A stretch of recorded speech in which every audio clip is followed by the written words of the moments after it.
di Indonesia indeks literasi finansialnya saja itu masih cukup jelek gitu kan. Kalau kita lihat dari nilai inklusi kita yang 80%-an, ternyata literasi keuangan kita masih ada di angka 49% gitu, 50% lah.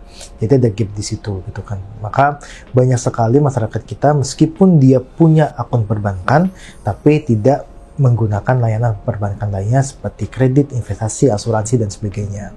Nah, makanya memang pengetahuan mereka tentang layanan keuangan perbankan atau layanan keuangan lah ya secara umum itu memang masih jelek. Ditambah lagi sekarang masuk ada keuangan digital gitu kan. Mereka pasti kesulitan untuk mengetahui apa sih perbedaan kredit di offline atau kredit di daring dan kredit luring dan sebagainya. Nah, ini yang saya rasa menjadi PR ke depannya. Nah, tapi saya rasa sih sebenarnya dari fintech P2P lending ataupun fintech lainnya bisa untuk meningkatkan indeks literasi digital di masyarakat, terutama untuk fintech P2P lending yang memang itu ada dua layanan yang dilayani oleh fintech P2P lending. Pertama adalah dari sisi investasi untuk lender dan juga dari sisi kredit untuk borrower gitu.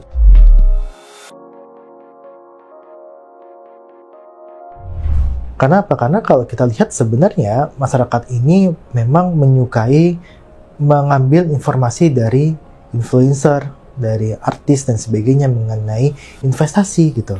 Nah, ini yang menurut saya juga harus bisa diperbaiki secara pelan-pelan juga oleh industri, oleh stakeholder, bahwa ya untuk menyampaikan mengenai investasi dan sebagainya itu dibutuhkan ilmu dan ya bisa dibilang kapasitas untuk bisa menyampaikan investasi sekian persen, investasi risikonya sekian persen dan sebagainya yang ada di satu instrumen investasi gitu.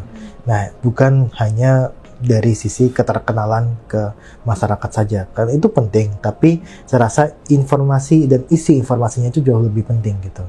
Nah, ini yang saya harapkan sebenarnya dari teman-teman fintech P2P lending ataupun teman-teman dari fintech itu juga bisa memberikan ya informasi yang dari sumbernya yang tepat terlebih dahulu gitu. Jangan hanya mengambil influencer A sangat terkenal di dalam konten kreator di YouTube gitu, langsung memberikan informasi mengenai investasi yang mana itu tidak dalam kapasitas dan tidak dalam tempatnya.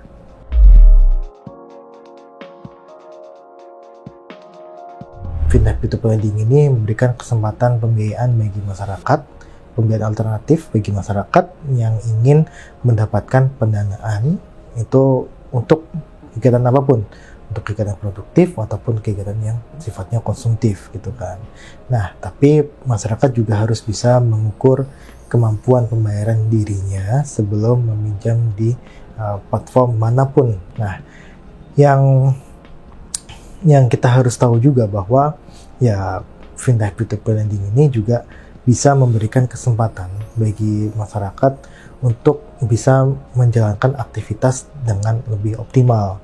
Misalkan ketika mereka butuh untuk melakukan ya pembelian barang untuk menunjang kegiatan aktivitas produktif mereka, itu bisa melakukan pinjaman di fintech P2P lending gitu kan, dengan ya bunga yang relatif cukup lebih besar, tapi juga harus bisa diukur dengan barang ini saya bisa mendapatkan keuntungan seberapa besar dari aktivitas ekonomi yang saya lakukan gitu. Itu yang harus diukur. Yang kemudian juga saya rasa ya ketika kita bilang fintech P2P lending itu buruk, ya tidak selamanya itu bisa dikatakan buruk gitu kan. Ada hal-hal positif di dalam fintech P2P lending itu sendiri gitu. Bagaimanapun juga masyarakat kita masih banyak yang dia tidak terjangkau layanan perbankan. Fintech P2P lending bisa jadi solusi pembiayaan bagi masyarakat kita semua.